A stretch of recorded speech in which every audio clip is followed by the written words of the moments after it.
Bonjour à tous. Dans cette section-ci, on va revenir un peu sur les systèmes de numération positionnelle. On va en regarder quelques-uns en fait. Là, on va regarder la base 10 qu'on connaît. On va éventuellement se rendre à la base 8 pour la base octale, la base 16 pour la base hexadécimale et ultimement la base 2 pour le binaire qui nous intéresse, nous, dans notre programme de technique d'informatique, puisqu'on utilise cette base-là pour votre base de données, entre autres, et représenter des nombres dans l'ordinateur, et en fait représenter pas mal n'importe quoi dans votre ordinateur. On utilise les symboles 0 et 1. Comme vous le savez déjà, mais on va voir comment est-ce que ça se comporte théoriquement, ces nombres-là. Okay? Donc un système de numération positionnelle, ça le dit, la position des symboles dans votre nombre est important. Okay? On a un certain nombre de symboles qu'on a le droit d'utiliser. Pour la base 10, on a le droit à 10 symboles. Du 0 jusqu'au 9, ça nous fait 10 symboles. Une fois qu'on a épuisé ces 10 symboles-là, on se rajoute une nouvelle position et on commence avec le 1 pour cette position-là. Et on recommence avec le premier symbole qu'on avait le droit d'utiliser, le 0. C'est le nombre qui suit 9. On poursuit comme ça avec le 11, etc. jusqu'au 19. Rendu à 19, eh bien vous voyez que le symbole que j'ai en deuxième position, c'est le dernier symbole que j'ai le droit d'utiliser. Je me rajoute donc un 1, un plus 1 à ma deuxième position. Donc je me ramasse avec un 2, 0, et je peux poursuivre comme ça aussi loin que je le veux. Très utile comme système de numération, surtout pour la simple et bonne raison qu'on peut se rendre aussi loin qu'on veut. C'est pas difficile de se rajouter autant de positions qu'on veut. OK?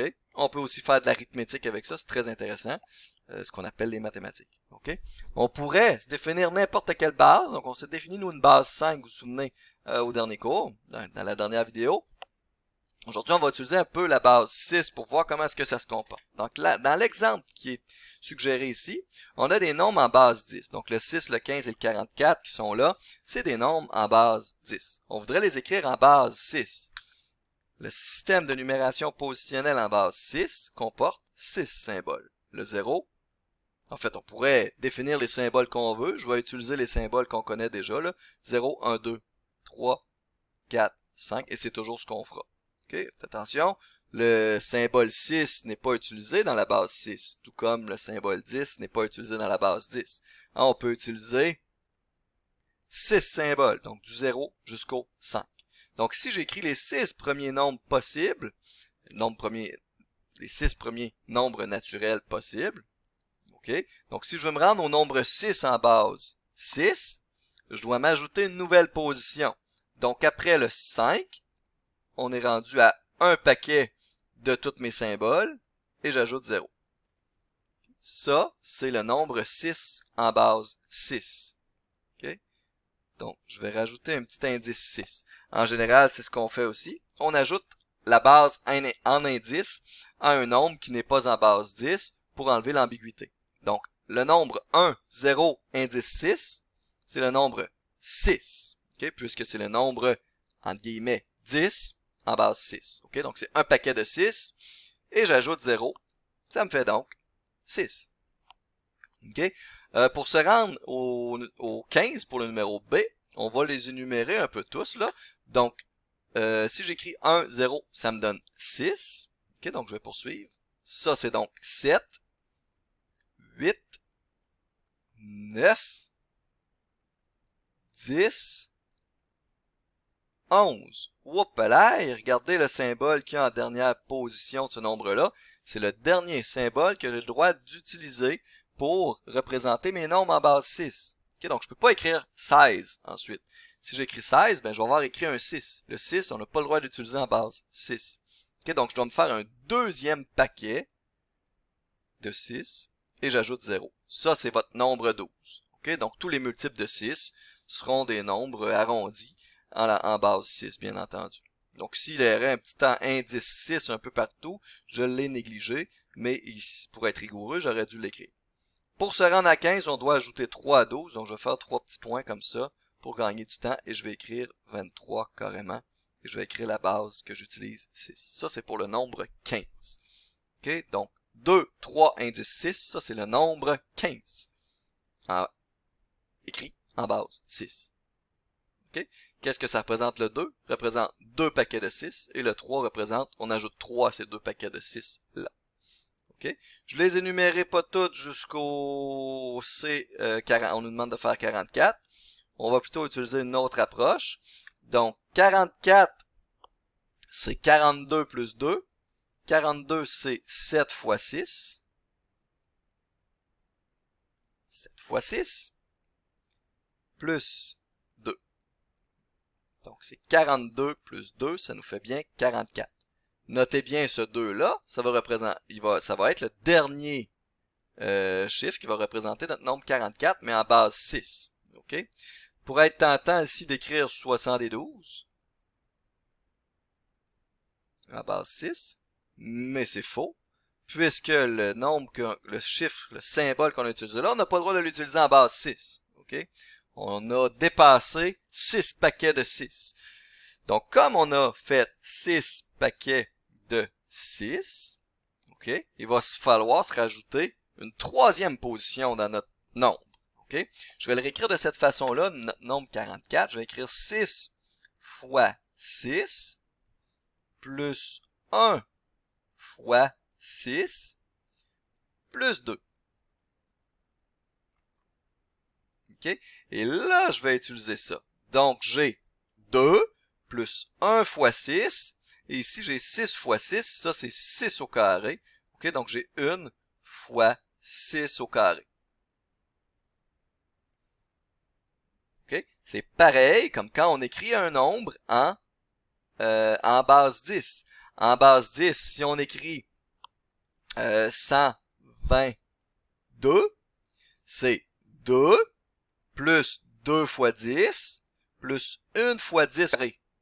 OK? On ajoute un exposant à notre base. Notre base 10, ben ici c'est notre base 6. Donc le coefficient qui est devant 6 au carré, c'est 1. Le coefficient qui est devant 6 à la 1, c'est 1. Et ce qu'il me reste, c'est 2.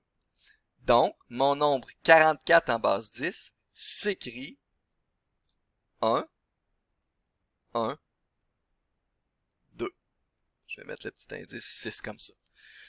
44 en base 6, ça s'écrit 112. 1, 1, 2. OK?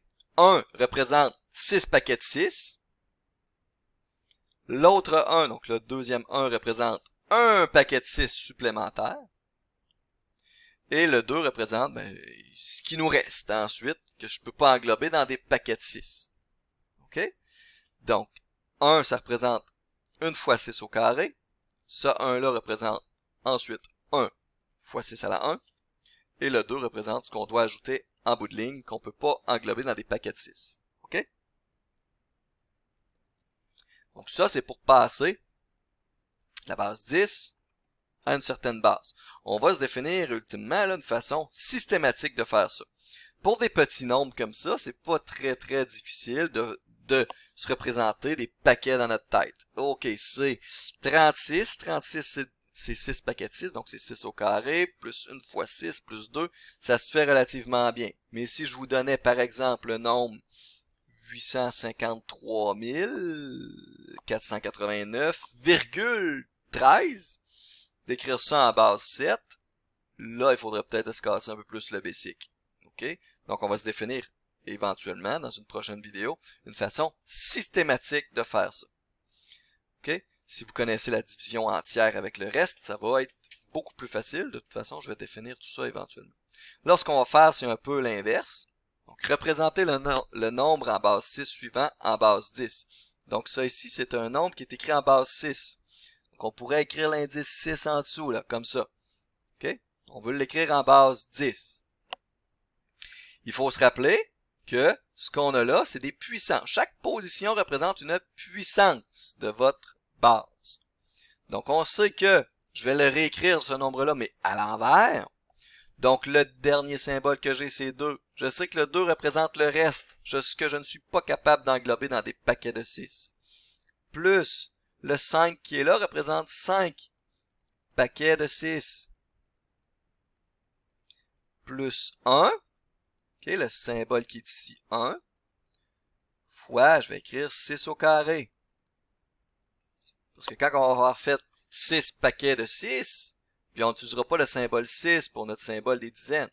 OK? On sait qu'on va faire un paquet de 6 paquets de 6. Plus le chiffre 4 qui est écrit là, ça va être la même chose. Ça représente le coefficient devant 6 à la 3.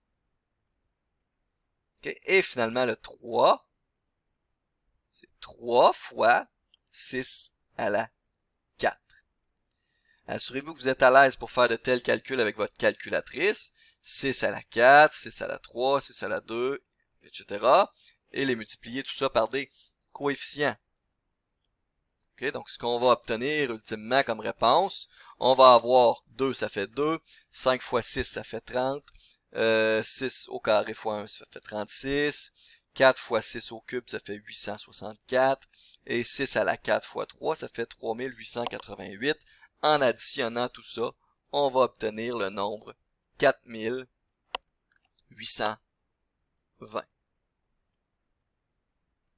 J'écrirai pas l'indice en dessous parce que c'est un nombre écrit en base 10. Les nombres écrits en base 10, on n'écrit pas la base en dessous. Okay? C'est sous-entendu que c'est la base qu'on utilise. Okay? Donc ça, c'est pour passer.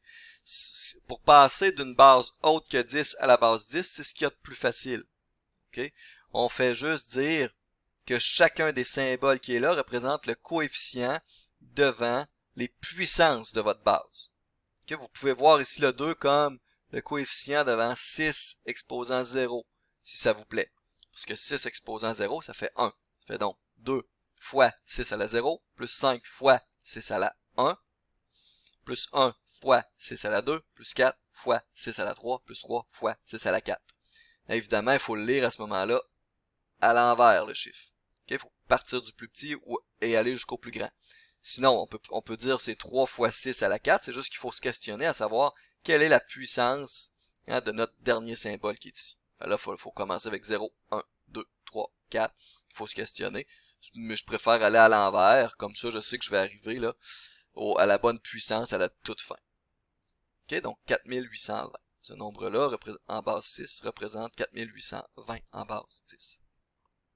OK? Ici, je fais juste dire l'utilité de tout ça. Là.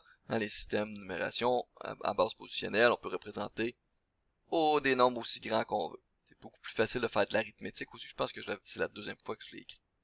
Le système décimal, on le connaît bien, donc on va juste pratiquer à en faire un autre. Donc le nombre qui est ici est écrit en base 5. Quand je fais un exemple comme ça, que vous êtes capable de faire, je vous suggère de faire pause à la vidéo, d'essayer de le faire. Ensuite, regardez si vous avez la bonne réponse en réappuyant sur play. OK, donc je vais le faire maintenant. Donc ce qu'on a là, c'est un nombre qui est écrit en base 5, puisque l'indice c'est 5. Le 1 représente le coefficient devant 5 à la 0, plus 2 fois 5 à la 1, plus le nombre 4 fois 5 au carré, donc fois 25, tiens, je vais l'écrire, fois 25, c'est-à-dire 5 au carré, et plus 3, 3 c'est le coefficient devant la prochaine puissance de 5, 25 fois 5, ou 5 à la 3, ça fait 125. Si vous faites ce calcul-là, ça va vous donner 1 plus 10 plus 100 plus 3 fois 125, ça fait 375. Ça va vous donner 486.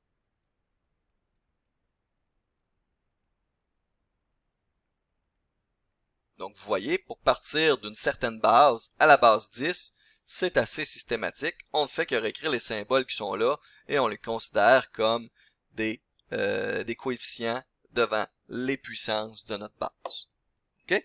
Dans la prochaine vidéo, on va s'intéresser au système octal, hexadécimal et binaire. Donc on va essayer de passer de la base 10 à ces symboles-là et vice-versa. Okay? Surtout la base binaire qui va nous intéresser là-dedans. On va essayer de passer de la base 2 à la base 16, la base 2 à la base 8 facilement aussi. Okay? Donc, vous pouvez déjà faire certains exercices qui sont proposés. La prochaine vidéo ne saurait tarder. Okay? Donc, passez une belle journée.